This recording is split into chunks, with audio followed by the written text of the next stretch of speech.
السلام علیکم ورحمۃ اللہ وبرکاتہ۔ جی گزشتہ سے پیوستہ چونکہ ہم پڑھ رہے تھے پارہ نمبر 26 میں سورت محمد،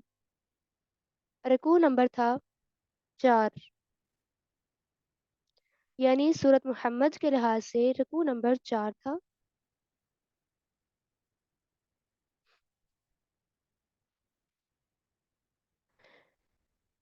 اللہ تعالیٰ نے اس میں کیا بتایا،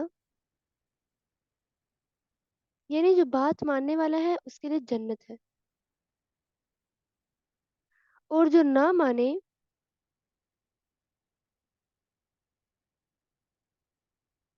تو اس کے لیے کیا ہوگی، جہنم۔ تو یہاں پہ منافقین کا تذکرہ بیان کیا، سوری رکوع نمبر 2 ہے، پارہ نمبر 26 سورت محمد کا رکوع نمبر ابھی 2 چل رہا ہے، تو آیت نمبر ہے 16۔ منافقین کا تذکرہ اللہ تعالیٰ نے یہاں بیان کیا، یعنی منافق جب رسول صلی اللہ علیہ وسلم کی مجلس میں بیٹھتے تو سر اس طرح مطلب اپنے سروں کو اس طرح ہلاتے تھے کہ سب سے زیادہ سمجھ ان کو ہی آ رہی ہے۔ جب رسول صلی اللہ علیہ وسلم چلے جاتے تو علم والوں سے پھر پوچھتے، یعنی یہ جو منافق تھے پہلے تو سنتے نا غور سے، جب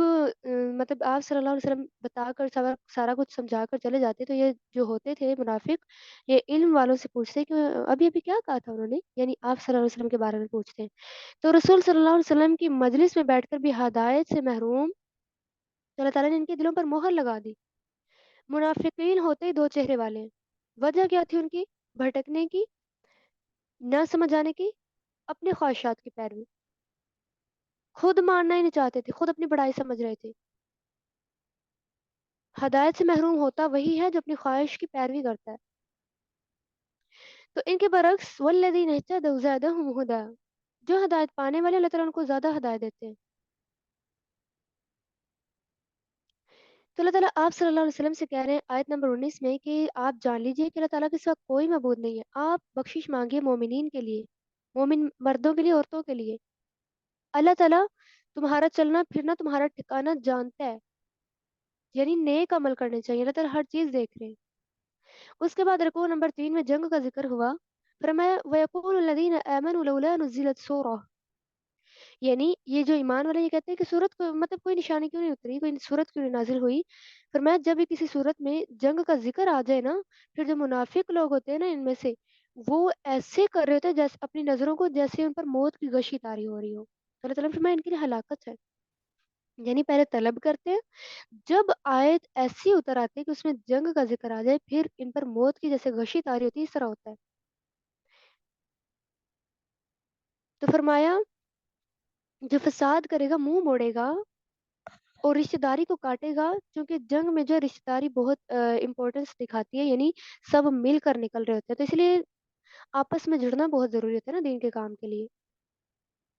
تو یہ جو تھے منافق، یہ قطع رحمی کرتے ہیں۔ تو قطع رحمی کے نقصانات کیا ہوتے ہیں،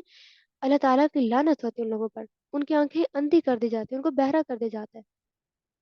قطع رحمی کا علاج کیا ہے، قرآن پر تدبر کرنا، قرآن کو بار بار پڑھنا، اس پر غور و فکر کرنا، اس کے مطابق عمل کرنا۔ یہ قطع رحمی ہوتی اس وجہ سے ہے، اس کی وجہ کیا ہوتی ہے، دل کی بیماریاں، حسد، بغض، کینہ، دنیا کی محبت۔ تو اللہ تعالیٰ ایسے لوگوں پر لعنت کرتے ہیں، ان کے دلوں پر تالے، شیطان نے ان کے اعمال ان کو مزین کر کے دکھائے ہیں۔ اللہ تعالیٰ تو ان کے راز جانتے ہیں نا۔ تو اللہ تعالیٰ فرما رہے ہیں ان کے ساتھ کیا ہوگا، جب قیامت کے دن فرشتے ان کے منہوں پر مارے ہوں گے، ان کی پیٹھوں پر مار رہے ہوں گے، ان کے اعمال سارے ضائع ہو جائیں گے، کیونکہ ان کے دلوں میں کینہ ہے، بیماری ہے۔ ان کے چہروں سے ہر کوئی پہچان لے گا، ہر کوئی اپنے عمل کے مطابق اپنے چہرے سے پہچانا جائے گا۔ جن کے عمل اچھے ہوں گے ان کے چہرے سفید ہوں گے، جن کے نہیں اچھے ہوں گے ان کے سیاہ ہوں گے۔ تو جنگ میں چونکہ آزمائش ہوتی ہے، اس لیے اللہ تعالیٰ 31 میں بتا رہے ہیں کہ یہ آزمائش تھی تاکہ اللہ تعالیٰ جان لے کون صبر کرنے والا ہے، حالات کو جانے۔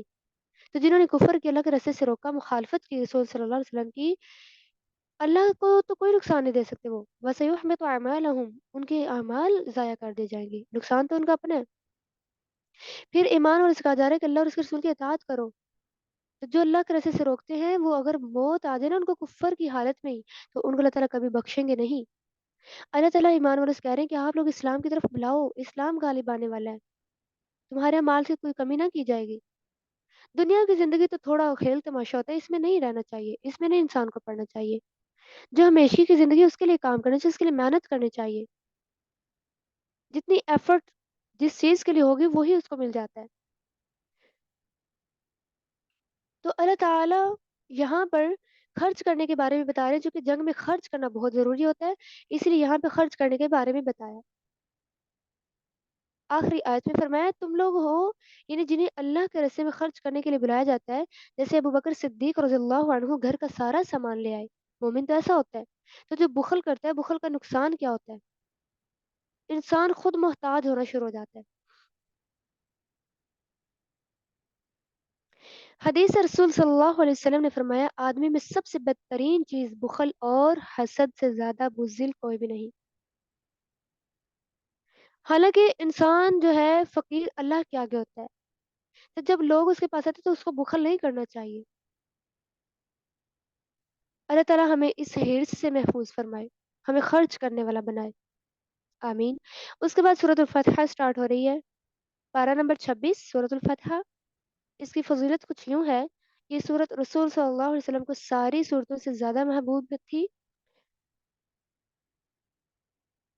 سورت فتح مطلب اس میں فتح کا ذکر آیا، اسی لیے اس کا نام ہی فتح رکھ دیا گیا۔ بسم اللہ الرحمن الرحیم، انا فتحنا لک فتحا مبینا، یعنی یہ فتح کون سی تھی؟ اللہ تعالیٰ اب وہ بتا رہے ہیں کہ فتح کیوں ملی، کون سی فتح تھی، مطلب کیا فتح ملی ان کو۔ یہاں پہ واقعہ بیان کیا جا رہا ہے کہ رسول صلی اللہ علیہ وسلم نے خواب دیکھا کہ آپ صلی اللہ علیہ وسلم صحابہ عمرہ کر رہے ہیں۔ رسول صلی اللہ علیہ وسلم نے صحابہ کو یہ خواب سنایا کہ یہ خواب سن کر صحابہ کو بہت خوشی ہوئی، کیونکہ جنگ سے پہلے مکہ کے دروازے بند تھے۔ تو یکم ہجری کا مطلب 6 ذی القعدہ کو 1400 مسلمانوں کے ساتھ رسول صلی اللہ علیہ وسلم اور صحابہ جانے لگے، ذوالحلیفہ پہنچے، جانوروں کو قلادے باندھے، احرام باندھا، یعنی حج کے لیے جا رہے تھے نا۔ تو ادھر رسول صلی اللہ علیہ وسلم مدینے سے نکلے تو ادھر سے مشرکین مکہ پریشان ہو گئے کہ ان کو کیسے مکہ سے اب نکالیں، جو کہ مسلمان وہاں جا رہے تھے، تو مشرکین پریشان ہو گئے کہ ان کو اب کیسے نکالیں۔ تو انہوں نے ارادہ کیا کہ ان کو مکہ میں داخل ہونے ہی نہیں دینا، روکنا ہے ان کو۔ تو انہوں نے خالد بن ولید کو مکہ کا راستہ بند کرنے کے لیے بھیج دیا۔ رسول صلی اللہ علیہ وسلم نے جواب دیا ہم لڑنے نہیں آئے، مدینہ میں عمرے کے ارادے سے آئے ہیں۔ حدیبیہ پہنچے، وہاں اونٹنی بیٹھ گئی، آپ صلی اللہ علیہ وسلم کی یعنی جو اونٹنی تھی وہ وہاں بیٹھ گئی، تو لوگوں نے ڈانٹا، پھر بھی وہ نہ اٹھی۔ تو اونٹنی اللہ کے حکم سے بیٹھ گئی تھی نا، تو رسول صلی اللہ علیہ وسلم نے وہیں پڑاؤ ڈال لیا، جو کہ جہاں اونٹنی بیٹھتی تھی وہاں پہ پڑاؤ ڈالنا پڑتا تھا، کیونکہ وہ اونٹنی اللہ کے حکم سے چل رہی تھی، ادھر ہی بیٹھتی جہاں پہ اللہ تعالیٰ اس کو بٹھاتے۔ تو خزیر بن ورثہ جو تھا، ورقہ، وہ خیر خواہ تھا، تو اس نے سوچا کہ قریش جو ہے آپ سے جنگ کرنے کا ارادہ کر رہے ہیں، تو وہ بہت خیر خواہ تھا، اس نے آپ صلی اللہ علیہ وسلم کی مطلب ان کے گروہ کی مدد کی تھی۔ تو اس کے بعد بتایا جا رہا ہے اس واقعے میں کہ جو قریش تھے انہوں نے جنگجو کو بھیجا، اس کے بعد قریش نے عروہ بن ثقفی کو بھی بھیجا، اور اس نے دیکھا کہ صحابہ کرام رسول صلی اللہ علیہ وسلم کی کتنی تعظیم کر رہے ہیں، اتنی عزت کر رہے ہیں۔ تو اس نے قریش کو جا کر بتایا کہ میں نے کسی بادشاہ کو نہیں دیکھا سوائے کہ جتنی آپ صلی اللہ علیہ وسلم کی وہ تعظیم کر رہے ہیں صحابہ۔ رسول صلی اللہ علیہ وسلم نے طے کیا کہ وہاں ایک پیغمبر بھیجے کہ وہ مدینے میں عمرے کے ارادے سے آئے ہیں۔ عثمان رضی اللہ عنہ کو بھیجا تو انہوں نے آ کر قریش سے پیشکش کی، انہوں نے کہا کہ آپ طواف کریں، تو انہوں نے کہا کہ میرے تک آپ صلی اللہ علیہ وسلم نہ طواف کریں، یعنی طواف نہیں کریں گے، تو انہوں نے عثمان رضی اللہ عنہ کو وہاں روک لیا، یعنی قریش نے۔ افواہ پھیل گئی کہ عثمان رضی اللہ عنہ کو قتل کر دیا گیا ہے، کیونکہ آپ صلی اللہ علیہ وسلم نے بھیجا تھا قریش کے پاس عثمان رضی اللہ عنہ کو کہ انہیں بتائیں کہ ہم عمرہ کرنے آئے ہیں، جنگ نہیں کرنے آئے، تو لہٰذا ہمیں عمرہ کرنے دیجیے۔ تو جو قریش والے تھے انہوں نے افواہ کیا پھیلائی کہ عثمان رضی اللہ عنہ کو قتل کر دیا گیا ہے، کیونکہ انہوں نے رکھ لیا تھا اپنے پاس۔ تو قریش نے کچھ شرائط رکھی کہ اگر آپ صلی اللہ علیہ وسلم ان کو پورا کر لیں تو پھر عمرہ کر سکتے ہیں۔ رسول صلی اللہ علیہ وسلم نے بیعت کر لی۔ بیعت کی شرائط کیا تھی؟ اس سال مسلمان عمرہ کیے بغیر مطلب داخل ہوں گے اور واپس چلے جائیں۔ فریقین کے دو جو گروہ تھے، یعنی جو فریقین کے درمیان تھا وہ 10 سال تک جنگ بند رہے گی۔ ان کے درمیان یہ ہوئی بیعت ہوئی تھی کہ 10 سال تک جنگ بند رہے گی۔ جو قبیلہ قریش میں یا رسول صلی اللہ علیہ وسلم کے گروہ کے ساتھ ملنا چاہتا ہے تو مل جائے۔ مسلمانوں کو مطلب جو مسلمانوں کا جو قریش میں چلا گیا، چوتھی یہ تھی بیعت کہ جو مسلمانوں کا جو ہوگا وہ قریش میں چلا گیا واپس نہیں بھیجا جائے گا، جو قریش کا مسلمانوں کے پاس جائے گا وہ واپس بھیجا جائے گا۔ تو یہ کتنی ذاتی تھی نا، یہ قریش والوں نے کیسی بیعت رکھی، برابری نہیں تھی اس میں۔ تو پریشانی یہی تھی کہ بیعت میں تو برابری نہیں ہوئی، یعنی قریش جو ہے مسلمانوں کو ذلیل کر رہے ہیں، کہ برابری کیوں نہیں، عمرہ کیے بغیر بھی واپس جا رہے ہیں۔ تو اللہ تعالیٰ نے آپ صلی اللہ علیہ وسلم کو فتح دی اور تمام اگلے پچھلے سارے گناہ معاف کر دیے۔ یہ صرف رسول صلی اللہ علیہ وسلم کے لیے خاص طور پر ہے۔ یہ آیت بھی رسول صلی اللہ علیہ وسلم کو بہت پسند تھی۔ رسول صلی اللہ علیہ وسلم نے فرمایا یہ آیت مجھے بہت محبوب ہے۔ تو یہ جب یہ ایسا مطلب سارا بیان کیا گیا کہ ان کو آیت بہت محبوب تھی اور ان کو فتح بھی ملی، تو تب یہ پھر آیت نازل ہوئی لہم جنات تجری من تحتها الانہار، یعنی انبیاء اور صحابہ کے لیے باغات ہیں جن کے نیچے سے نہریں بہتی ہیں۔ تو یہ جنگ ہوئی کیوں تھی؟ لیدخل المؤمنین والمؤمنات جنات تجری من تحتها الانہار، یعنی تب یہ نازل ہوئی، یہ جنگ اس لیے ہوئی تاکہ مومنوں کو اللہ تعالیٰ جنت میں داخل کرے، ان کی جو برائیاں ان سے دور کر دے اور منافقوں کو عذاب دے، جو مشرکین بری بری سوچیں لے کر آئے ہوئے ہیں ان کو بھی عذاب دے، اللہ تعالیٰ کا ان پر غضب ہو، لعنت ہو۔ تو اس کے بعد آپ صلی اللہ علیہ وسلم کو بھیجنے کا مقصد بتایا۔ آیت نمبر 8 میں فرمایا انا ارسلنا کا شاہد و مبشر و نذیرا، یعنی گواہی دینے والا، خوشخبری دینے والا اور ڈرانے والا بنا کر بھیجا۔ گواہی کس چیز کی؟ یعنی آپ صلی اللہ علیہ وسلم نے پیغام پہنچا دیا۔ خوشخبری سنانے والا یعنی کن کو؟ جو ماننے والے ہیں۔ ڈرانے والا کن کو؟ یعنی جو نہیں ماننے والے۔ تو آپ صلی اللہ علیہ وسلم کو حکم دیا کہ آپ نے صرف تسبیح کرنی ہے صبح و شام۔ اس کے بعد آیت نمبر 10 میں فرمایا ان الذین یبایعونک، یعنی اشارہ ہے بیعت کی طرف جو صلح حدیبیہ کے موقع پر درخت کے نیچے بیٹھ کر کی گئی تھی۔ اب اس بیعت کا ذکر ہوا جو صلح حدیبیہ کے موقع پر کی گئی، پیچھے تو تھی وہ فتح کے موقع پر ہوئی، تو اب یہ ہے صلح حدیبیہ کے موقع پر۔ رسول صلی اللہ علیہ وسلم نے فرمایا جس نے اس بیعت میں شرکت کی اللہ ان سے راضی ہو گیا۔ صرف جند بن قیس نے وہاں موجود مطلب ہو کر بیعت نہیں کی تھی، وہ منافق تھا۔ بظاہر تو سارے رسول صلی اللہ علیہ وسلم کے ہاتھ پر مطلب ہاتھ رکھ کر بیعت لے رہے تھے، کر رہے تھے، لیکن ان کے ہاتھوں پر اللہ کا ہاتھ تھا۔ فرمایا جو وعدے توڑے گا اس کا وبال اسی پر ہوگا۔ یہ جو بیعت ہوتی ہے ایک وعدہ ہوتا ہے کہ ایسا کرو گے تو ہم ایسا کریں گے، یعنی دو گروہوں کے درمیان ایک بیعت ہوتی ہے، معاہدہ ہوتا ہے، ہاتھ پر ہاتھ رکھ کر کیا جاتا ہے۔ تو جو فرمایا جو نہیں توڑے گا اس بیعت کو تو اس کے لیے بہت بڑا اجر ہے۔ تو فرمایا جب رسول صلی اللہ علیہ وسلم نے خواب دیکھا کہ آپ صلی اللہ علیہ وسلم عمرہ کرنے جا رہے ہیں، اب وہ جو تھا نا مطلب جو فتح مکہ کے موقع پر بیعت ہوئی تھی نا،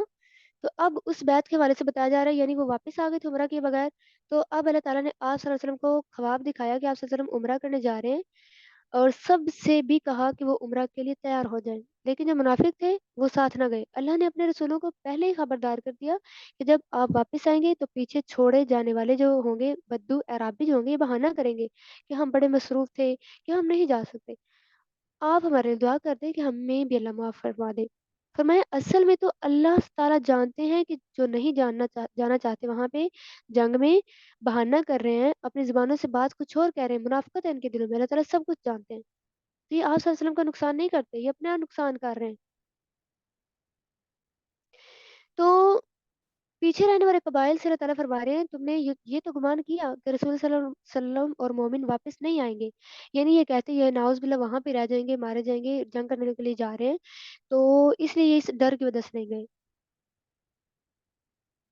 تو جب وہ چلے گئے مسلمان تو منافقین پیچھے سے بہت برے گمان کرنے لگے کہ مومن ہلاک ہو جائیں گے۔ فرمایا بلکہ تم لوگ خود ہلاک ہونے والے ہو۔ ان کو وارن کیا جا رہا ہے کہ اگر اللہ اور اس کے رسول پر ایمان نہ لائے تو تمہارا انجام کیا ہوگا، تم ہلاک کر دیا جاؤ گے اور بھڑکتی آگ ہوگی تمہارے لیے۔ تو اللہ تعالیٰ قادر ہے اس پر جزا و سزا دینے پر، وہ تو جس کو چاہتا ہے بخش دیتا ہے، جس کو چاہتا ہے نہیں بخشتا۔ تو یہ جو پیچھے رہنے والے تھے نا، یہ غنیمتیں حاصل کرنے کے بہت حرص رکھتے تھے، ان کے دلوں میں حسد ہوتا تھا۔ صلح حدیبیہ کے بعد جب اللہ تعالیٰ نے مسلمانوں کے لیے فتوحات کے دروازے کھول دیے تو فرمایا تب تب یہ پیچھے رہنے والے کہیں گے کہ ہم تمہارے ساتھ چلیں گے، یعنی جب تم چلو گے مسلمانوں سے یہ کہتے پیچھے رہنے والے کہ اب ہم تمہارے ساتھ چلیں گے، کیونکہ تب غنیمت تقسیم ہونے کا وقت تھا،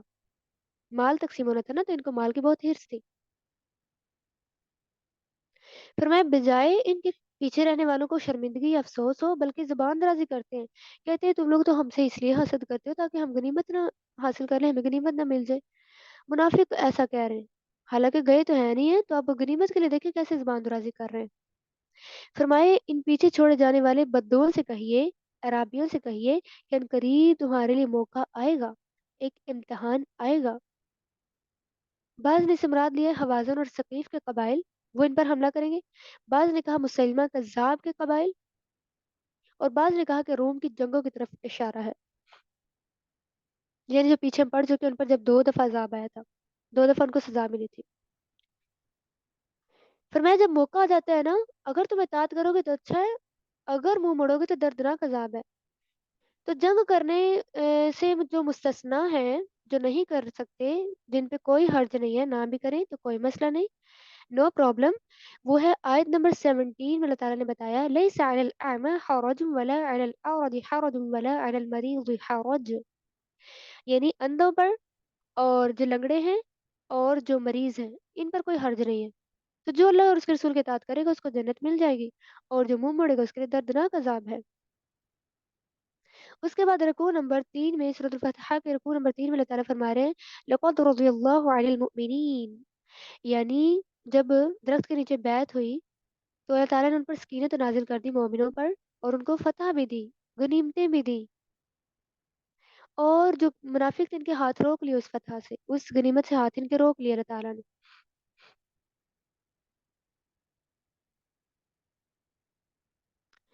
تو سب سے پہلے بیعت کس نے کی تھی؟ ابو سنان الاسدی سب سے پہلے رسول صلی اللہ علیہ وسلم سے بیعت کرنے والے تھے۔ آپ صلی اللہ علیہ وسلم نے فرمایا کہ تم وہ بات کہنا جو تمہارے دل میں ہو، تو فرمایا دل میں کیا؟ آپ صلی اللہ علیہ وسلم نے فرمایا یعنی تم اس نیت سے جنگ کرنا، یا تو تلوار سے لڑنا یا مارے جاؤ، تو سنان نے کہا ٹھیک ہے۔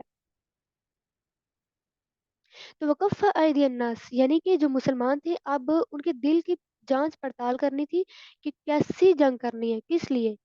تو جو منافق تھے نہیں کر کے آئے جنگ، وقف ایدی الناس، اللہ تعالیٰ فرما رہے ہیں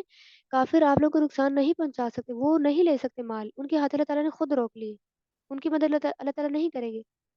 پھر اس کے بعد آیت نمبر 21 میں بتایا لم تقدروا علیہا، اس سے مراد یہ ہے ایک تو اللہ تعالیٰ نے یہ غنیمت یعنی خیبر کی فتح دی، اور بہت سی غنیمتیں جو مسلمان نہیں جانتے تھے ان کو وہ دیا، اللہ کے پاس اس کا علم تھا، یعنی روم کی فتح جو تھی، فرمایا اللہ تعالیٰ نے بہت سی ان کو فتوحات عطا کی، جنگ تبوک کی فتح، عمر رضی اللہ عنہ کے دور کی فتح۔ فرمایا ہم ڈر رہے ہوتے تھے کہ فتح ملے گی کہ نہیں ملے گی، یعنی مسلمان جو تھے ڈر رہے ہوتے تھے، لیکن فتح ان کے لیے ہی ہوتی تھی، یعنی جن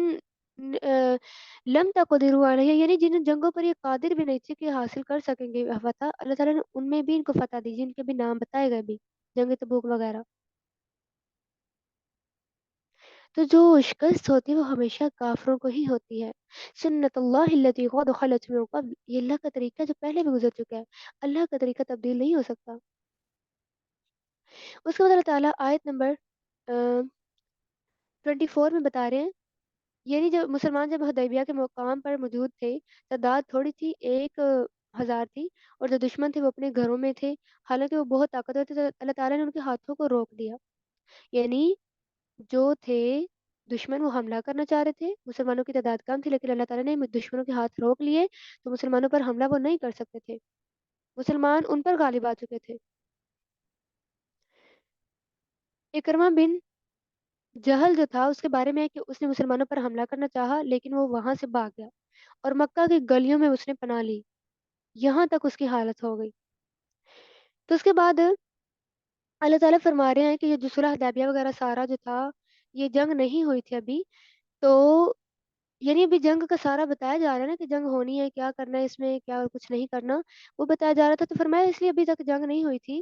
اس میں کچھ مصلحت تھی، کچھ وجوہات تھی۔ آیت نمبر 25 میں اللہ تعالیٰ نے بتایا یعنی فرمایا یہ وہ ہیں جنہوں نے کفر کیا اور تمہیں مسجد حرام سے روکا، یعنی جو کافروں نے مسلمانوں کو مسجد حرام سے روکا قربانی کے جانوروں کو، یعنی جو مسلمان 70 اونٹ لے کر گئے تھے حلال گاہ تک پہنچانے تھے، یعنی حرم میں مینا میں لے کر جانے تھے، تو ان کو وہاں پہ ذبح کرنا تھا، تو جنگ کے لیے جب چونکہ جانے ہی نہیں دے رہے تھے کافر، ان کے جرائم بتائے اور وجوہات بتائیں کہ یہ جنگ کیوں نہیں ہوئی، حالانکہ سارا کچھ کرنا تھا، قربانی کرنی تھی، مینا جانا تھا، حرم جانا تھا، تو یہ سارا کچھ کیوں نہیں ہوا، کیوں نہیں ہوئی؟ کیونکہ ایک تو احرام میں جنگ منع ہے، دوسرا یہ ہے کہ جو مومن اور مرد اور عورتیں جو تھے یہ اپنا ایمان چھپائے ہوئے تھے، کچھ جو تھے ان میں سے جو مکہ میں تھے وہ اپنا ایمان چھپائے ہوئے تھے، فرمایا اگر تم انہیں بھی پامال کرتے، یعنی جو مسلمان تھے کافروں سے جب جنگ کرتے، کافروں میں جو کہ تھوڑے سے مسلمان بھی تھے مکہ میں، تو اگر مسلمان کافروں کے ساتھ جنگ کرتے تو ان کو کیا پتا تھا ان میں مسلمان بھی ہیں، وہ کون سے ان کو مار دیتے، یہ تو اللہ تعالیٰ فرما رہے ہیں اسی لیے جنگ نہیں ہوئی، جو اندر مومن تھے نا وہ اپنا ایمان کافروں سے چھپائے ہوئے تھے، یعنی جن سے چھپ کر نیک عمل کرتے تھے جو کہ رہتے کافروں کے اندر ہی تھے، تو فرمایا اگر تم لوگ ان کو بھی قتل کر دیتے تو پھر ایمان والا کون رہ جاتا؟ فرمایا جو کافر ہیں ہو سکتا ابھی ان کو مہلت ملی ہو یہ مان لے آئیں، تو اس لیے مہلت دی ہوئی تھی، جنگ نہیں ہوئی تاکہ کوئی اور بھی مان لے آئے۔ اس کے بعد آیت نمبر 26 میں بتایا حمیت کیا ہے، اذ جعل الذین کفروا فی قلوبہم الحمیۃ حمیۃ الجاہلیہ، یعنی قوت غضب کو جب جوش بڑھ جاتا ہے تو حمیت کہلاتی ہے، ضد جو ہوتی ہے وہ حمیت کہلاتی ہے، جھوٹی شان۔ فرمایا یعنی وہ کافر اللہ کے گھر کو اپنا گھر سمجھتے اور بڑے متکبر تھے، یعنی جب مسلمان عمرہ کرنے گئے تو کافروں نے کیا کیا، نہیں جنگ کرنے دی، نہ عمرہ کرنے دیا، نہ حج کرنے دیا، تو داخل بھی نہیں ہونے دیتے تھے گھر میں، مسلمان بیچارے سب کچھ لے کر آ گئے، لیکن جاہلیت یعنی جو حمیت کی ان کی جاہلیت کی اس کی وجہ سے انہوں نے کہا نہیں ہم نے انہیں نہیں رہنے دینا، یعنی اپنی اکڑ کی وجہ سے انہوں نے مسلمانوں سے کہا کہ ہم نے انہیں نہیں رہنے دینا، یہ تھی اہمیت، کہتے اگلے سال آئیں بس 3 دن رہیں گے، 8 دن کا سفر کر کے گئے تھے یعنی مسلمان، تو حبیش کے سردار نے کہا مت روکو، کرنے دو ان کو عمرہ، جب انہوں نے ضد بنا لی کافروں نے تو اللہ تعالیٰ نے مسلمانوں کے دلوں میں سکینت بٹھا دی، مسلمانوں نے ضد نہیں کی، مسلمانوں نے تو کلمہ تقوی کو اپنایا، وہ مان گئے، انہوں نے کہا چلو ٹھیک ہے ہم اگلے سال آ جائیں گے، یعنی کافروں نے نہ جنگ کرنے دی، عمرہ بھی نہیں کرنے دیا، کچھ بھی نہیں کرنے دیا، داخل بھی نہیں ہونے دیا، لیکن یہ خواب سچ ہو گیا، جو آپ صلی اللہ علیہ وسلم کو خواب دکھایا تھا اللہ تعالیٰ نے، اب وہ خواب سچ ہونے لگا ہے، رکوع نمبر 4 میں سورۃ الفتح کے، فرمایا لقد صدق اللہ رسولہ الرؤیا بالحق، یعنی اللہ تعالیٰ نے آپ صلی اللہ علیہ وسلم کو جو خواب دکھایا کہ نبی صلی اللہ علیہ وسلم اور مسلمان عمرہ کرنے گئے ہیں یعنی کر رہے ہیں، تو انبیاء کے خواب چونکہ ہوتے ہی سچے ہیں، اسی لیے آپ صلی اللہ علیہ وسلم اور صحابہ مسلمانوں کو تیار کر کے مکہ لے کر آئے، اب مسلمان واپس جا رہے ہیں، تو لوگوں نے سوچا کہ اس خواب کا کیا ہوا جو رسول صلی اللہ علیہ وسلم نے دیکھا تھا، یعنی عمرہ کے بغیر ہم تو واپس جا رہے ہیں، یعنی جب واپس آئے نا وہاں سے مکہ سے، تو مسلمانوں نے کہا کہ ہم تو واپس جا رہے ہیں، اب کیا ہوا آپ صلی اللہ علیہ وسلم کے خواب کا، تو ادھر سے بات کا جواب دیا جا رہا ہے لنصدقن، یعنی فرمایا تم ضرور، یعنی لتدخلن تم ضرور مسجد میں داخل ہوگے، عمر رضی اللہ تعالیٰ عنہ نے رسول صلی اللہ علیہ وسلم سے فرمایا آپ نے تو خواب دیکھا عمرہ کریں گے، رسول صلی اللہ علیہ وسلم نے فرمایا کیسا، مطلب اسی سال خواب دیکھا تھا، مطلب صرف اسی سال کے لیے عمرہ کرنے کا خواب تو نہیں دیکھا تھا، وہ تو اللہ تعالیٰ نے کہا تھا جس بھی سال ہو عمرہ ضرور کریں گے، محلقین رؤوسکم اس سے مراد یہ ہے عمر رضی اللہ عنہ کے مطلب عمرے کے جو موقع پر تھے مردوں کے لیے بال کٹوانے اور ترچوانے کا حکم، لیکن عورتوں کے لیے تھوڑے سے بال کٹوانے کا حکم تھا، تو ابھی بھی ویسے ہی ہے،